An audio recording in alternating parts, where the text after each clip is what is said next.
Welcome back to another episode of the Gentleman Ultra podcast. We're back with Calcio Castaway, and this week we'll be continuing to talk to some of Calcio's finest connoisseurs and asking them to name their top favourite goals, two favourite games, and if they had to sit down and watch it with someone, who would it be? What player and why?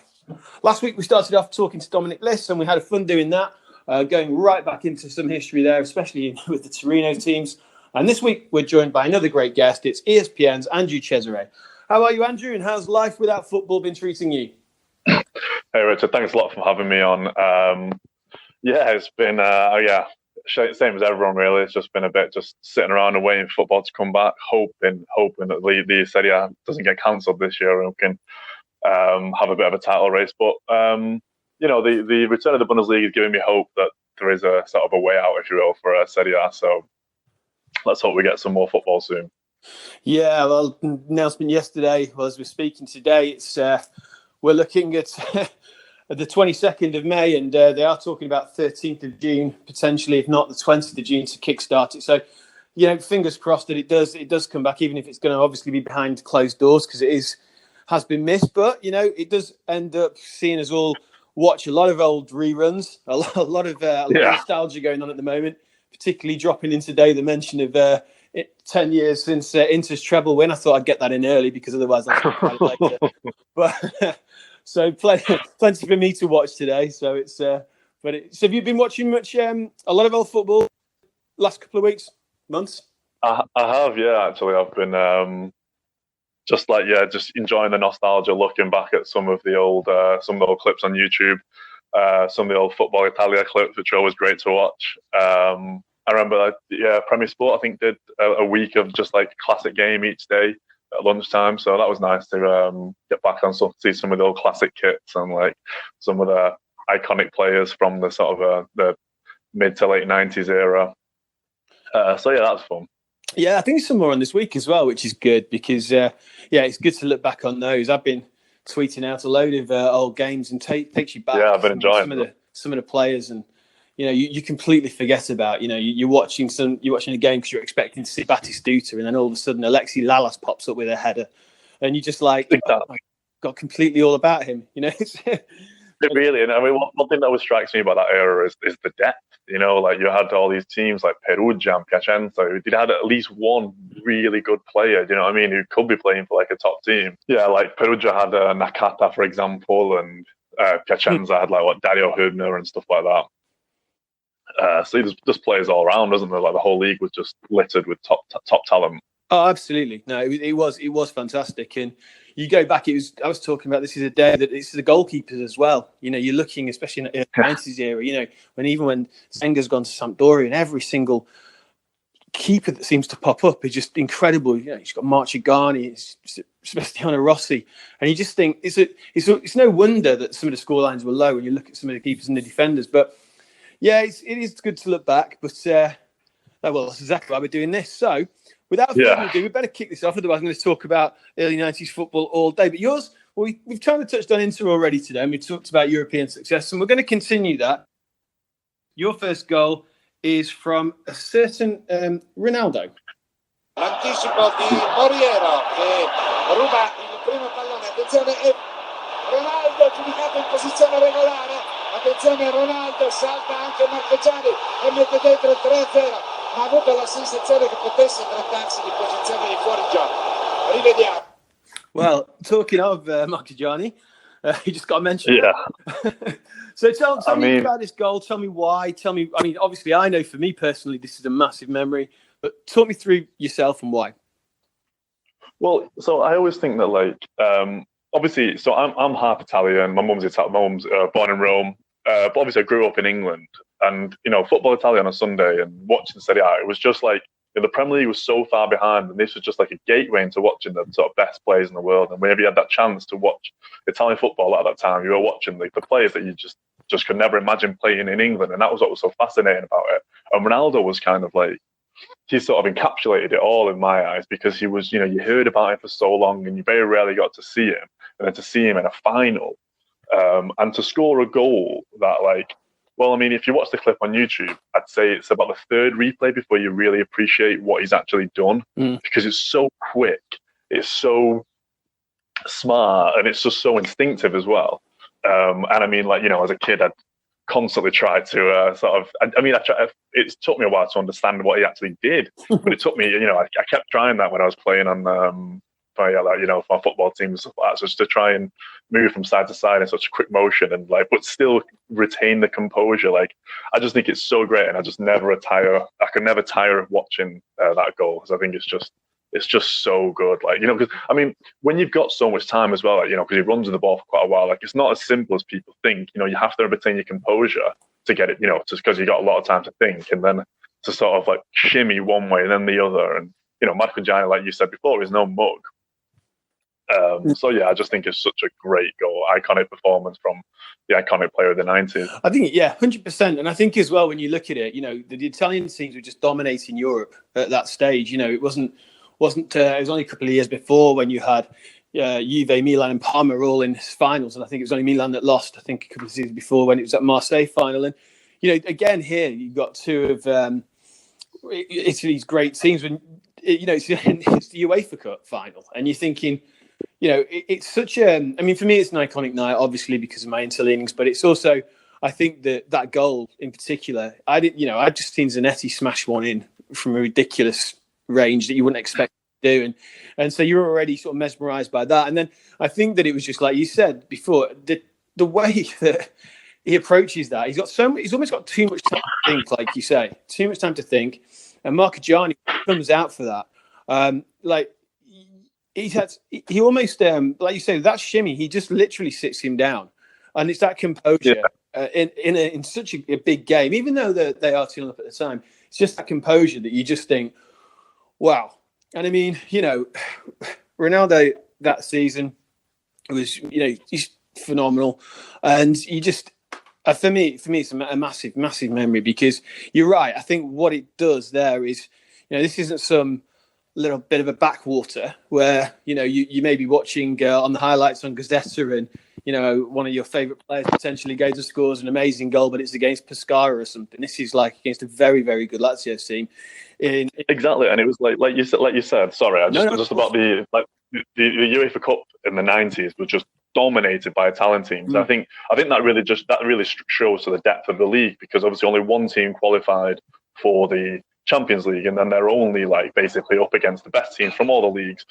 But when you have 3 or 4 teams, the next 3 or 4 teams down, the depth in Italy was so strong they would always get to the final. I think I might be wrong, but I think it's only about the 96 UEFA Cup final, which didn't include an Italian team, and there was about 3 all-Italian finals. And but I mean, what Ronaldo did was, it's the fact that to have the presence of mind. Marchigiani, it's almost like Marchigiani's expecting a dummy, which is why he dummies him twice. He knows that Marchigiani's expecting, so he does a double, and it's just the sort of presence of mind, like you say, in a final, in that moment, to think that way. Which is pretty, Zanetti's goal earlier on, which is actually a bit of a screamer as well, but to completely overshadow it is quite impressive. Yeah, you're 100% right, and that sort of leads into the second goal, because we've been talking about Lazio, and Lazio certainly is something that features in the second goal. So let's. It's Lazio Sampdoria 1997. Subito di cose capace, con un'azione assolutamente straordinaria che gli vale 2 minuti di ovazione dell'intero stadio olimpico. Terza vittoria in 8 giorni per la Lazio. Non può far nulla. Now, interestingly with that one, I mean, and frustratingly, I'll let you tell everyone who it was and what the goal was like, but I really wish I could have got a clip of the commentary live at the time. That, considering how good the goal is, I'm surprised there's not more footage of it. Yeah, I mean, it's a random one that I just remember from when I was younger, but it's Alan Boksic in the final minutes of a Lazio's 3-0 win over Sampdoria, and he just sort of gets the ball just inside the Sampdoria half, skips around about 3 players, and then just chips Fabrizio Ferron. And the one thing that always sticks in my mind about this goal is that Ferron starts clapping, applauding the goal, just after it's gone in, and I just think that's just to make the opposition goalkeepers just sit there and stand there and actually applaud you is quite an impressive feat. And yeah, I mean, again, Boksic goes back to what we were saying earlier. One of these players who maybe doesn't quite get the credit he deserves, but what an absolute, wonderful player, a wonderful goal. Yeah, it's for me. It's a ridiculous goal. It's a bit of a trademark one for him as well because he was known for that, wasn't he? It wasn't the first time he scored like that. But I was ask you a question because you say there that obviously he was underrated in some respects, and I agree with that. But I wonder because his first spell at Lazio, 67 games, 17 goals. It's okay. It's not a bad tally, and it was enough for Juventus to go and purchase him. But it just didn't work at Juventus, did it? And do you think he's tarred with that season where he really did misfire that season for Juve? And I don't know if that's maybe a stigma that stuck with it. Yeah, I mean, it's very possible, very possibly. I do think that obviously, especially that time in Italy, you had a goal scoring. I feel as though you have like a goal scoring strike, and then you have like someone who sort of like plays, sort of like just helps them out. Whereas and obviously the Juventus that season had like Christian Vieri, who obviously maybe didn't produce the best time of his career, but he scored. He was a goal scorer. And Alessandro Del Piero, who was just becoming one of the best players in the world, and Boxic was kind of like the third wheel, if you will, in that sort of team. And yeah, I guess he didn't really produce his best. But I guess he is one of those players who will show glimpses of magic. And I guess when it comes to sort of his Serie A record, I guess he probably. I mean, it's not fair. Maybe this is a bit harsh on Lazio, but he was never going to be. He had to be he had to show his best sort of like with a team that maybe wasn't the best. You know what I mean? Where eyes were all on them every single time, so he could not. He could maybe disappear, but go quiet for a few games, and then a YouTube highlight here and there, like this goal, for example. Whereas at Juventus, when eyes are on you all the time, you have to perform every single game. Maybe that's not really where he sort of so that was not his strong point, perhaps. Yeah, no, I can completely see that. I think that obviously even now, and it always has been when you're at Juventus, it's completely different kettle of fish in some respects. But I suppose in some ways as well. I mean, you look at that side in '97, and you've got the likes of Pierluigi Casiraghi and Roberto Mancini in there as well. So maybe they could share the goals out in some respects. But I think the thing is with the player like Boxic, it's always he's one of those players where, for me, it's not someone who you would look back and think is completely prolific, but it's just the quality of the goals he scores. Yeah, absolutely. Those are the memories that he tends to give you. And I mean, that season overall, I mean, would you class him as a success at Lazio, really? Because, I mean, they finished 7th that season? I mean... that season in particular, they won the cup, didn't they? Which I think was the first. They won the Coppa Italia, and in pretty impressive circumstances. Because if I remember rightly, they've lost the first leg in Milan, and they conceded very early at home. So it was really backed against the wall. It was really it was really difficult circumstances, and so that was he was part of a team that did okay. But I mean, when you think about it, when they signed him from Marseille, I mean, he was a superstar. He was in the running for the Ballon d'Or, and so I guess if you judge him by that, then I don't think he never reached those levels with Lazio, obviously. So I guess it depends on what you sort of what level you're judging him by. But I think you're right. Because you're looking, he was top scorer in the Coppa Italia, and he was also joint top scorer with Nedved in the league. So yeah, but it's not a bad season, is it? Really, when you look at it overall. I think it was important. I think it was important for Lazio to win that first trophy, because it was kind of like they get used to it, and then the Cup Winners' Cup comes, and the league comes. So I think it was important in that element. You need to just make, you need just a couple of players who've won things to get to bring a winning mentality to a team. So perhaps that was where his influence was. No, absolutely. So keeping with a similar sort of theme, because we're not really getting out of Rome here, which is always nice. We're going to move on to. Your 2 favourite games that you can remember, and it was quite funny because we always obviously ask you for a list beforehand, and I must have watched this first game only 2 days ago, so really in the memory, just the build up beforehand. So I mean, this is Roma 3, Parma 1 in 2001, and it's obviously the game that sealed the title, wasn't it? Yes. So my family, predominantly Roma fans. So obviously, this was particularly important, particularly poignant in my life, and it was just the fact that I think there's no club in world football where the expectations comparison to results are so drastically far apart as Roma. Like, they expect to win the title every single season, and it's happened, 3 times in their history? Do you know what I mean? So it's like there's so much pressure, and you just, you needed an absolute superstar manager like Fabio Capello to be able to deal with that pressure and actually deliver, because it's just almost impossible. But yeah, I mean, that game, I just think it was. I think, first of all, I think it was the golden era in terms of the top teams, because I mean, it was the third of 4 seasons in a row where the title was decided on the last day of the season. Yeah. And yeah, I mean, this is more just a personal favourite because obviously, like, the Roma winning the title, and then like the atmosphere in the city before and after for weeks on end, and it was just incredible for Francesco Totti to score as well. Like, he scored the sort of clinching second goal, which kind of just takes the pressure off, because and then his celebration is so iconic with his shirt, just his shirt taken off and just like running, and just you can see how much it means to him.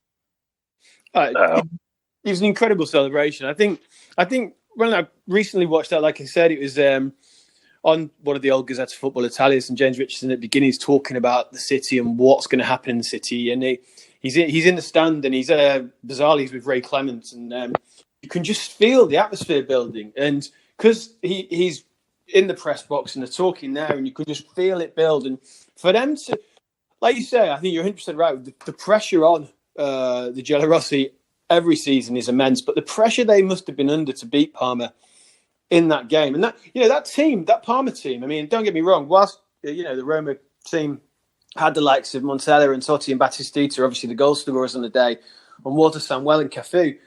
You look over at that other team. Well, yeah, exactly. It's amazing, isn't it? I mean, Buffon and Fusera and Almeida and Cannavaro, and you look at it's one of the Parma sides that we all remember. And I mean, don't get me wrong, I was quite surprised that Savo Milosevic popped up there. That was one that I completely forgot he was at Parma. But it's by no means a given that Roma are winning this match. Yeah. You know what I mean? This is not a team that you want to. I mean, and Parma also, like, they got a bit of history. They sort of seem to play title contenders towards the end of the season. They sometimes sort of have get involved a little bit.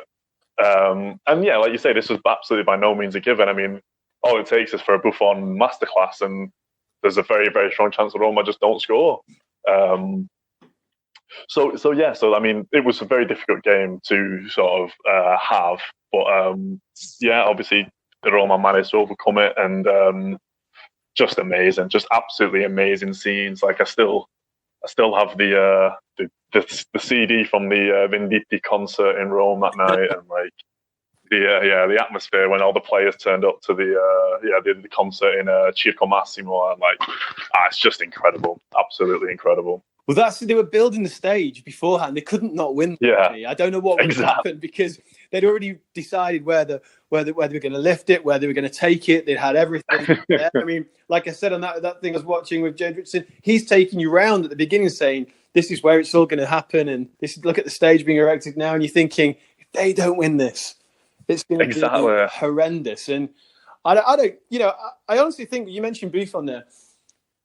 If Roma don't score the first goal, if that would have been, if Parma, and it hadn't have been, I think when Totti scored it, and why that goal for me is, like you said, it was so important, is because it's like a release of tension. It's almost like it's meant to be that they win it. It's meant to be Totti. Yeah. And when that happens, it's almost like, okay, it's going to be our day. Whereas if it had gone the other way, I don't know if I would have been too much the pressure. Especially because, I mean, I guess it's not the same as nowadays, because obviously back then you had the little radio and you're keeping up with the scores, and like, Juventus take a very early lead against Atalanta. So, I mean, that obviously just adds to the pressure. And obviously, like, it was not vintage Juventus, but it's Juventus. Like, when you're up against Juventus, that Juventus are going to push you all the way. So that basically Roma know that they absolutely have to win, because, which only adds to the pressure. It's I think it's Trezeguet scores from memory. Yeah. Like you say, it's early on. It's quite emphatic, isn't it? And then you think, okay, but no, exactly. Roma came through and won the day. And seamless link again, but not a good. because we're going to go into your second game and we're talking about title deciders and bottle jobs. And go on then, tell it. I know. I mean, so that was more of a personal favourite because it's just such a great day, great memory. This is just incredible drama. I'm sorry to say, but just exactly pretty much 12 months on, the final day of the 5th of May, famously, 2002, and that Lazio Inter game. I was trying to think about this, and in terms of, I can't remember, first of all, a title race where I can't remember many title races where the team who actually started the day top didn't finish top. It's quite rare that the team who actually, you get situations where like they both win or something like that, but like the fact that the team who finished top didn't finish top, the fact there were 3 teams who could still win the title and all had a very good chance of winning the title, just incredible drama. And then for Inter to just like, a decade of just coming so close, not necessarily coming so close, promising so much and failing to deliver, and then just for it all to just explode into the most dramatic circumstances, was just incredible. It was just the most paths out of all the Inter sort of moments that I can remember. It's just shocking, in fairness. Look, it was, and it's funny because people always think about Ronaldo, who he had a poor game and ended up leaving, but he actually played. If I remember rightly, he played quite well the sort of run in. He's got quite a good record of he really helped Inter stay in the title race. But obviously that image of him on the sort of bench, just devastated, crying, it was just an incredible collapse. And obviously, given the circumstances of Lazio and Inter's, right of friendship and the fact that Lazio risked handing Roma the title, is just... Well, it's crazy. I mean, for me, it's the most Inter thing I've ever seen because the most passive thing possible. Because, like you say, the fans are twinned. I mean, I was at the Champions League game when Vecino scores that last-minute header a couple of seasons ago, and it was packed. But it's unusual for Italian football. All the fans are in together. These Lazio fans wanted Inter to win this game. They were cheering on Inter. You've got a situation where it was supposed to be a walkover. And, there's always a story that, obviously Karol Poborski didn't get the note. And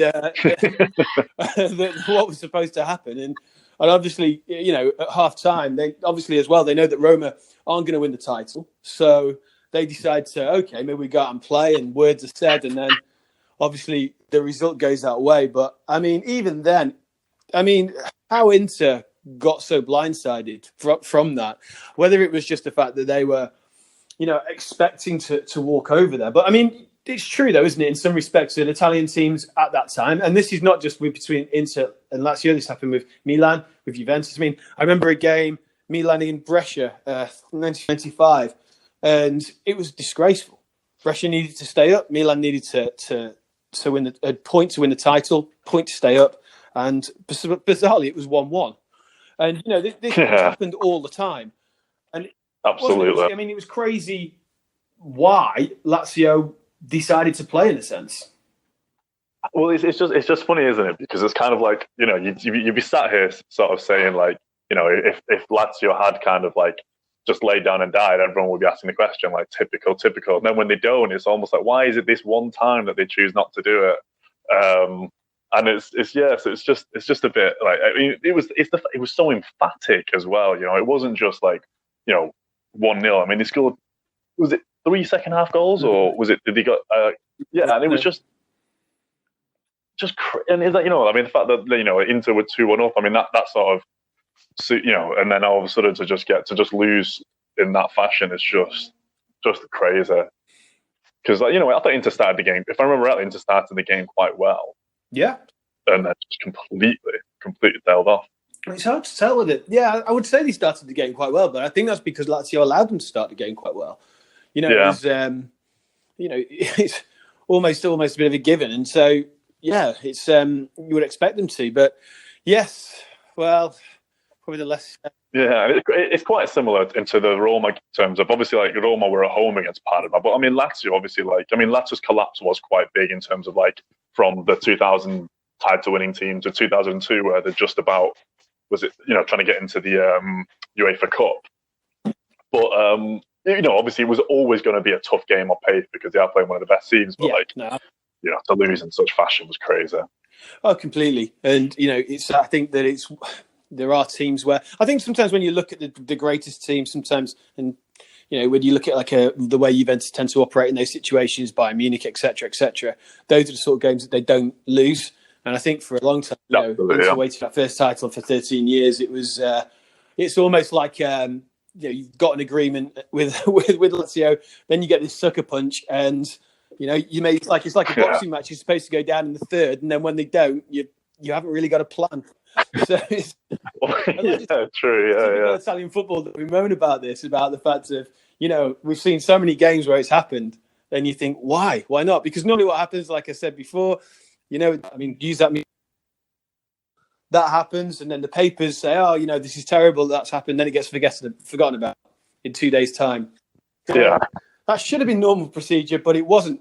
But moving on now, I think this is where you've made an error because I asked you who would you want to sit down and watch all of these games with, all of these games, and and why, of course, and you've chosen Christian Vieri. Now, if I'm not mistaken, Christian Vieri's just played in that 4-2. So he's not going to be happy about watching that. And a former Lazio player might not be too happy about watching your Roma game either. But, listen, Bobo Vieri, I love him to pieces. Tell me about why Bobo. Yeah, it was a difficult one because, to watch these specific games, it's probably not the best option. Although, I guess it'd be interesting to get his insight and how he was feeling when he scored on that day. But no, I guess the thing is, Vieri in specific, I just think he is probably the most underappreciated. I remember thinking there was a time where he was being spoken about as the greatest centre forward of all time, and I remember people saying that he was Van Basten's probably the only striker they've ever seen better than him, and obviously he sold for a world record fee, and he played for a different team pretty much every year in the 90s, I remember, until he went to Inter. And, he just kept... as good as he was at Inter, and he was great at Inter, I just think his season at Lazio was just absolutely incredible. And that's what I really remember of him. But, yeah, I think he's very underappreciated for an absolute superstar that he was. And I guess, I also just think he'd probably be a fun guy to actually hang out with as well. Added to it as well, so yeah. Yeah, he's. It's interesting you say that because that season at Lazio, you get 12 goals in 22, and it is I remember him a lot for that. Obviously in his Inter days, it's a strange one because he's got 103 goals, 140 plus games, and that should be he should be a bit more revered, I think. But it's time when it's got Ronaldo, and later you got Adriano. I used some players at Inter. It was actually that era when money was thrown at the team. But Vieri, like you say, it's funny because we've forgotten as well. He goes off to Spain to absolutely tears it up at Atletico, doesn't he? Exactly. He's level games and goals, isn't he? 24-24 or something like that. And you think. In an era when that was not, nowadays, I guess these sort of stats are kind of skewed a little bit because of the Messi Ronaldo numbers. But back then, that was incredible numbers. It was, and it's strange that he goes out there. It's only one season. It's I don't know because I look at it and I wonder as well with that. It's a good point you make of whether we do look back at that era. And is it because there's so many good strikers? But even if there is, and we remember a lot from back then, he's still one of the best. He still should be up there. And I do think that when we go back, he does get overlooked. I think potentially when maybe you do look back, you start to dig into a bit more, you see that and think, wow. But it's some career he's had. But do you think he was underappreciated for the national team? Played about 50 times. I don't know, because the thing is, when I think about him, I always think of him as being the number one striker for Italy. Basically, he was the main. I remember thinking in the '98 World Cup, he was the main guy. Maybe wasn't supposed to be, but his goals, he was, and then he was Italy's top scorer. Again at 2002, still in 2004, he was, if I remember rightly. So I always think that he, in the major tournaments, he was. But I just think that when people look back at like great Italian sort of centre forwards, I still think people will think of, and I'm a big fan of Inzaghi, for example. I really, really like him. But, I do think that people will think of Inzaghi, for example, as when they think about Italy's Italian centre forwards, they'll think of him rather than someone like Vieri. And I just think Vieri, I just think that he just happened to be, he was the best Italian striker in a league which also had Batistuta and Ronaldo. And I just think maybe that's what it was. Maybe he was just the wrong time. Maybe if he'd been a little bit earlier, I don't know. Maybe if he had been in between the sort of Van Basten and Ronaldo era, like, if he'd filled that void where there was no, maybe that would have been his sort of time. Yeah, it's a good point actually, and I suppose as well. He certainly we don't forget him now, but it's in some respects. But like you said about him being a fun guy to hang around with, I'm sure he is. You can imagine. The guy runs his fashion chain with Paolo Maldini. He's not short for a relationship or two. He's on the people he hangs around with. Aesthetically pleasing, should we say?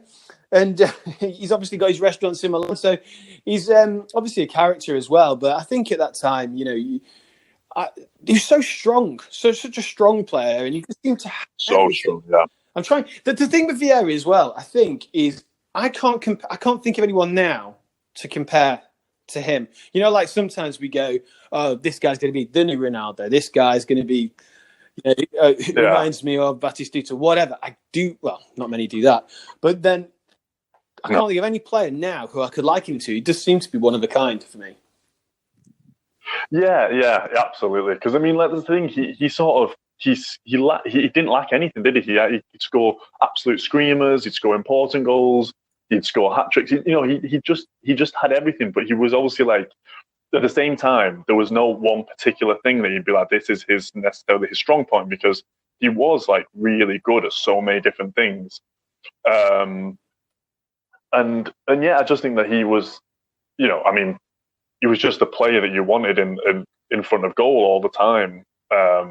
And I do think it's quite talented, especially when you look at the '98 World Cup. I think that's the one where I think Italy had some, you had Del Piero and Inzaghi, who'd just gone to the Champions League final with Juventus and won the title. Baggio had, it's crazy to say, but he literally had one of the best seasons of his life. And then you have Christian Vieri, who'd not been playing in Italy that season and is the number one striker for Italy at the World Cup. And I do think that's how highly he was really revered. That's a really good point, because Italy at the time still had that mentality that if you were playing outside of Italy, you wouldn't. If you weren't, it's because you weren't good enough. That was another probably idea. Absolutely. Okay, well, we've got a bit of time left, so I just wanted to touch base on another one you sent through. Talking of, I was going to say not good enough, but that's pretty harsh on him, to be fair. One of the goals you sent over is one of my personal favourites, and I'm just going to let you talk us through this in a moment. Knocks down towards Bresson.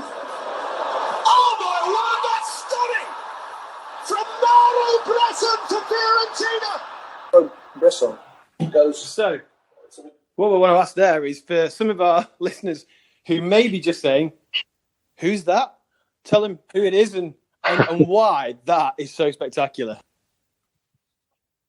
So it's Fiorentina's Mauro Bressan at the Camp Nou. Just the ball it cleared, falls, just sort of bouncing just outside the area, and he just absolutely produces an incredible overhead kick from what we're thinking. I'm terrible at working this out. 25, 30 yards. Yeah, and it just flies in the net. And I think that Fiorentina, they were only in the Champions League for one season until 2010 or something like that, when they got back in again, 2009. And it was a shame because that was such a good team, and they actually didn't half leave the mark, because obviously that goal in particular is incredible. It's got a few good goals that season, Batistuta in particular. But to go to Barcelona and to score a goal like that, it's just incredible. From a player who, though, with all due respect, he's not exactly one of the most famous players to sort of have scored against Barcelona. Yeah, that's it. I mean, you look at his clubs, and he's sort of a bit of a wanderer around the likes, Como, Foggia, Calgary, Venezia, and then obviously he had that time with Fiorentina. And for me, what I love about him though is that was his moment. That was it. That 3-3 score. That's the moment where he's, if he doesn't score that goal, I don't think, unless you're, really. You're not a Fiorentina fan, for instance, which you played probably, or Bari fan, where you played a lot of games there as well. You're not really going to be talking about him day in, day out, when you're talking about your club. No. But that goal means that days like when you sent me the goal and I see that name, I smile because I know what it is. And it just makes me laugh because you just think that's ridiculous. I mean, after that, unfortunately for him, he ended up involved with 2011-2012 match fixing scandal, which also involved Beppe Signori. But he's had a bit of a checkered career in a sense. But I think that for him to have that goal against Barcelona is, I mean, if you've not seen it, we'll link all these up, the goals, so you can make sure you see them on our Twitter feed. But that, for me, one of the best. I would say, would you go so far as say it's one of the best Champions League goals we've seen? Yeah, definitely, no doubt about that. And just to clarify, so it wasn't at that Camp Nou. I don't know why. It was at the Frankie. But yeah, it was honestly. Yeah, it is one of those goals. If you've never seen it, it really does. It is really this to happen. Yeah, no, it's absolutely ridiculous. It was. Well, we've come to an end, but we could have talked quite a bit more, actually, because I know you had other goals as well, which we could have certainly talked about. But first of all, I just want to thank you for coming on, because that's been really good. I really enjoyed the look back, especially some of the ones we talked about. Even though the Inter game, okay, it's a bad memory, it's still incredible to look at that and to try and. It makes me want to go and try and get my head around it even more. The Roma game, as you said, against Parma is extremely special, and some of the goals you picked out have been absolutely superb. So, no, I just really want to thank you for coming on. And just if any of our readers, listeners want to hit you up, where can they find you? And if there's anything that you're doing at the moment you want to tell them, just give them a shout. Well, thank you very much for inviting me. A big fan of the podcast, so it was great to be a part of it, and I really, really enjoyed the look back in time. So you can find me on Twitter at Andrew Cesare, all one word, and just basically a lot of my work is just mainly on ESPN. So I'll link out any of the stuff I do, but you can find all my stuff on there. Twitter's the best place. Yeah, good stuff. No, it's been a pleasure to have you on, and we obviously hope you're going to come back very soon and get over to Andrew's Twitter feed and give him a follow, because it's certainly worth it. So, Andrew, once again, thank you very much, and ciao for now. Thank you. Ciao for now.